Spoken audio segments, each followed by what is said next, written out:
Welcome back to part 2 of my MLB postseason preview, where I'm going through 2 X factors that I think could carry each of their respective playoff teams deep into October and potentially make a run at the World Series. In part 2 here, we're going over the National League teams. First up, we got the Philadelphia Phillies, my pick to win this year's World Series. In my opinion, they've got the starting pitching to do so with Zach Wheeler and Aaron Nola. You know they're going to turn it on for October. Same thing with guys like Kyle Schwarber and Bryce Harper. Their big X factors for me are going to be the bullpen in those 1 to 2 run games. How do you handle yourself, and do you maintain a lead? And then Trey Turner, if you get a third offensive star to really step up and perform, I think that can be Trey for them. Then I would not be surprised if we see them winning the World Series this year. Next up, we got the Milwaukee Brewers. If you saw my part 1 video, I talked about this postseason being the opportunity for guys like Bobby Witt Jr. and even a Gunnar Henderson and Adley Rutschman to really take a step forward to their stardom.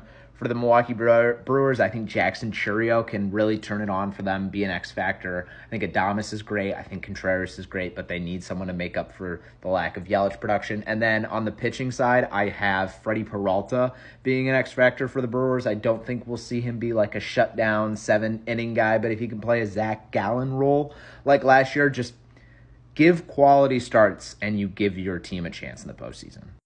Next, we have probably the preseason favorite in the Los Angeles Dodgers. The 2 big X factors for me for them are Mookie Betts and Jack Flaherty. Mookie Betts, another not historically great playoff performer. Ohtani can't do it alone, so they're going to need someone to step up, and I think that has to be Mookie.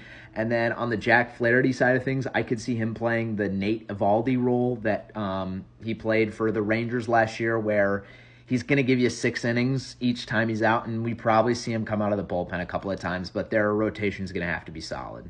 Next up, we got the Grimace Mets. Starting pitching is the name of the game for them. Luis Severino and Sean Manaea are my X factors for the New York Mets. They're just give quality starts, and I feel like you give the offense an opportunity, but I don't feel great about the New York Mets this postseason. Great story this season, though.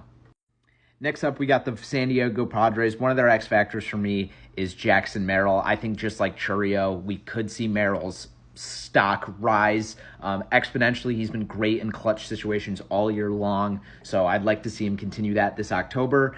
And then we have Michael King, who I think could play the Jordan Montgomery role like for the Rangers last year had, where Michael King just give solid innings. Give 6 innings of 2-run ball, and you give your team an opportunity to win in the postseason.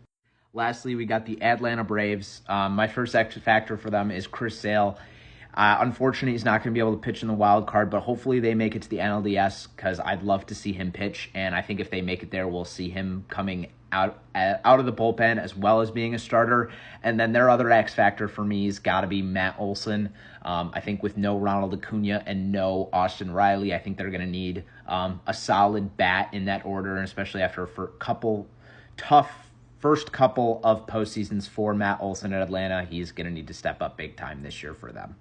Make sure to check out part 1 of my video, which I posted just a little bit ago, walking through the American League teams. But like I've said over the course of both of these videos, I got the Astros and the Phillies playing once again, rematch from a couple of years ago in the World Series, and I got the Phillies coming out on top. What's your World Series prediction?